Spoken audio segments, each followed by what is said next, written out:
today we're making bacon-covered Italian meatloaf with a side of garlic mashed potatoes, the ultimate comfort food. Hi everyone.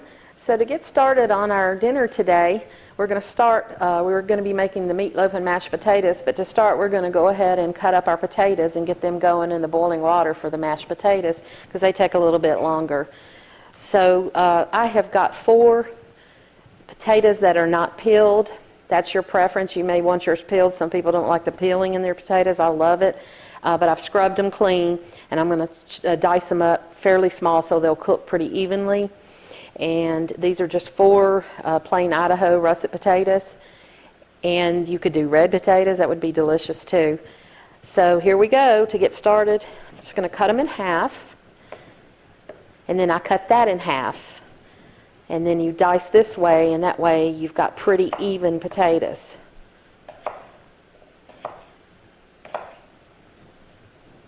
Now that we've got our potatoes all cut, I'm going to use what's called a spider to lower them into that hot boiling water, because the last thing you want to do is splash yourself with hot water. And this is a fairly easy way. You can get these at any kitchen store. They're great for all kinds of things that you cook with. And I'll have to do a few at a time. And I'm using boiling salted water.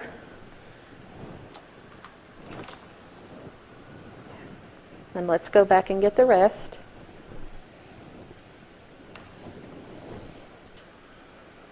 Now that I've put those cold potatoes in there, you can notice that the water stopped boiling for a second. It'll take a minute for it to come back up to temperature, but that's okay. And I would say for this size dice, let's go 15 minutes and we'll check them with a knife and see how tender they are. Now that our potatoes are getting started, let's go ahead and start on our meatloaf. And I love using a combination of ground beef and Italian sausage. That's what I call an Italian meatloaf, and it just makes it so good, other than just one kind of meat. You could also use veal if you can find it, but I wasn't able to find that today, so we're going to go with 1 pound of, and this is lean ground beef in our bowl. And then we have 1 pound of mild Italian sausage, and it's already been ground up for you, which makes it great because, as you know, a lot of times they come in the casings and you got to remove all that. So this just makes your life much easier. So that's the pound of each of those. And then we want to do our seasonings. I have a teaspoon of garlic powder, but I'm also going to use fresh garlic. Can't have too much garlic ever. Then we have a teaspoon each of parsley. Regular kosher salt is what I like to use. And then this is a teaspoon of oregano. And that oregano really bumps up that Italian flavor. Then we have a teaspoon of regular ground black pepper. I have 1/4 of a teaspoon of thyme. And I have 1/4 of a teaspoon of cayenne pepper. And feel free to up that spice if you like things a lot spicier. Then I just do a few dashes of Worcestershire. Kind of eyeball that. And then I also have some chopped garlic that has already been chopped for you, which really, really, really, really makes your life easy. And let me get a spoon. And I'm going to put about a teaspoon of this in here, of fresh garlic. Now I want to show you the vegetables that I mix into my meatloaf. I like to saute them just because if you put raw vegetables in meatloaf, sometimes they don't get very done, and it's just better to do this.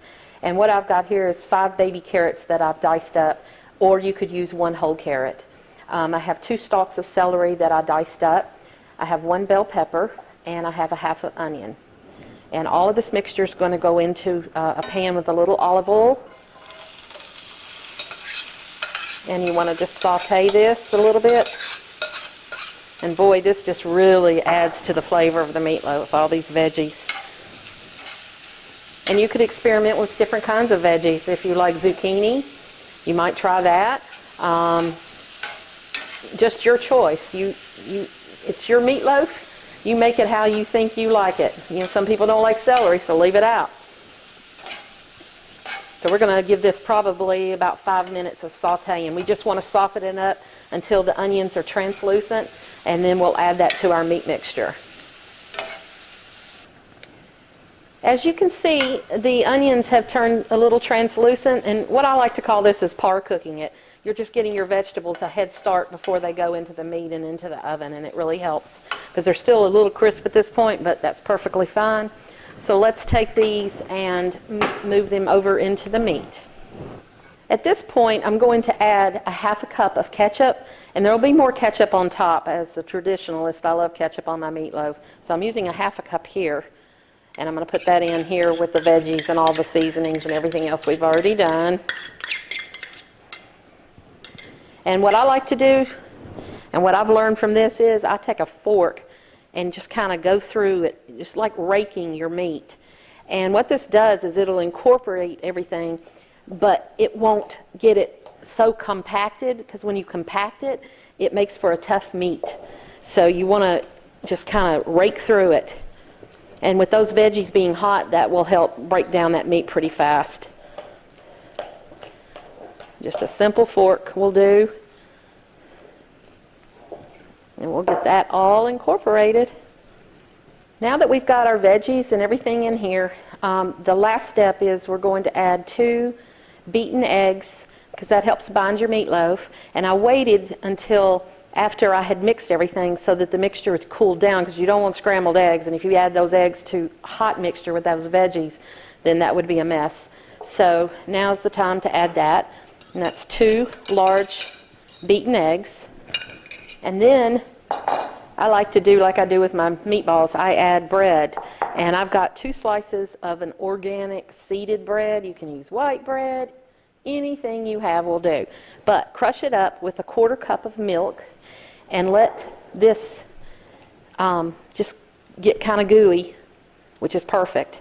And then you want to add that to it. And that also gives you more moisture, too, with that milk in that meatloaf. It's just delicious.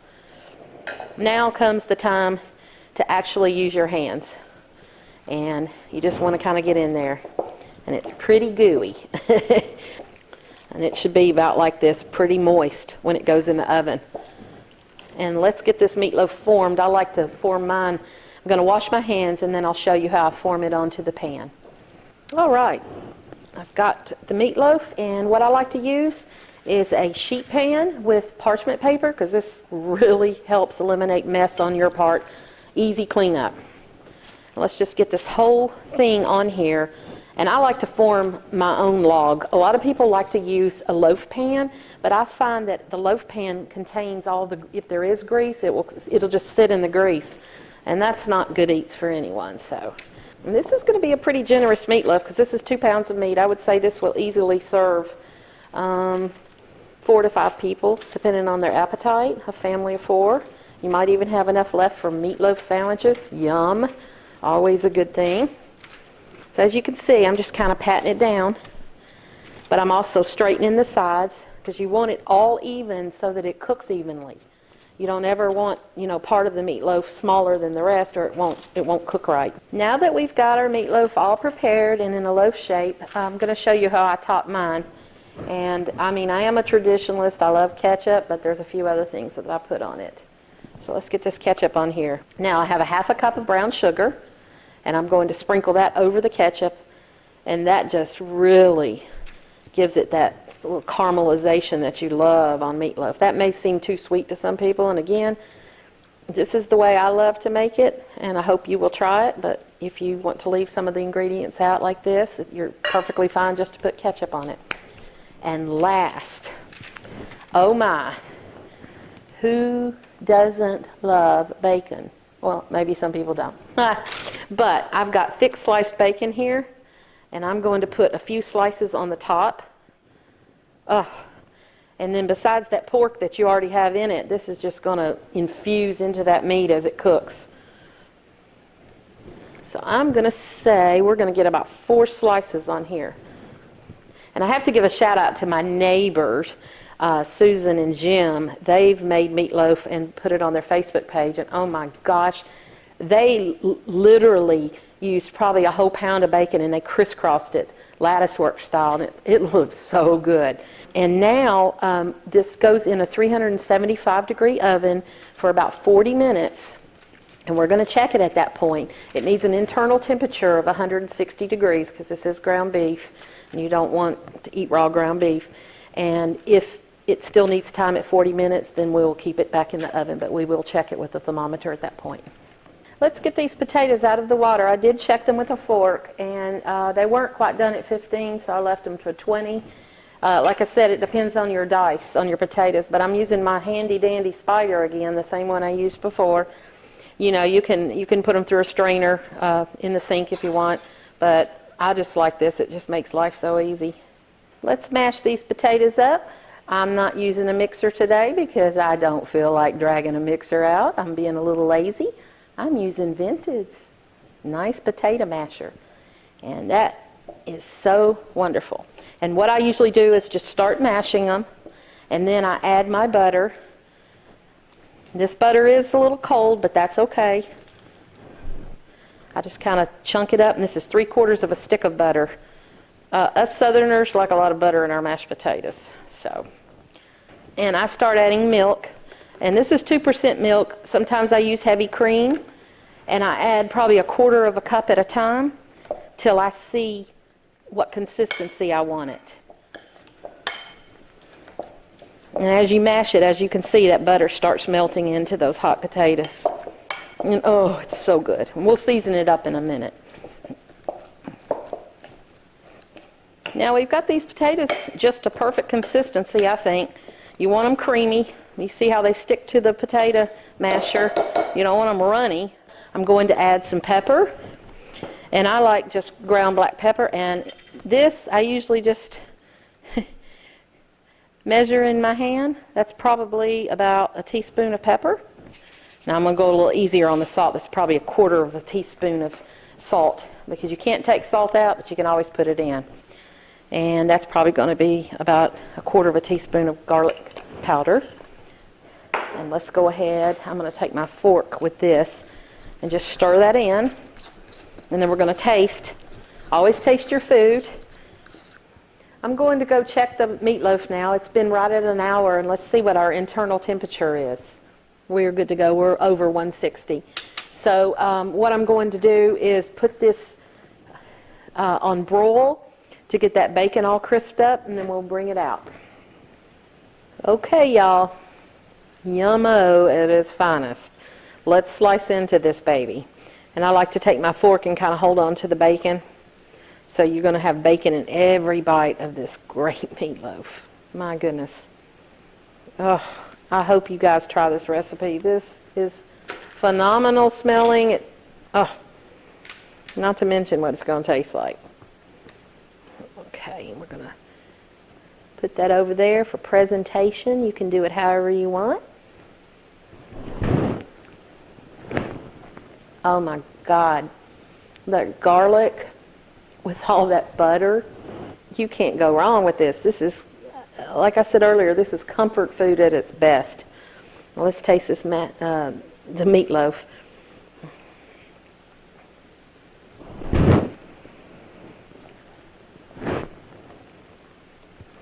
Oh, me. I gotta do my happy dance. Gotta do my happy dance. This is so good. Oh, guys, I hope you try this. Sorry I have to have another bite, but thank you guys for watching.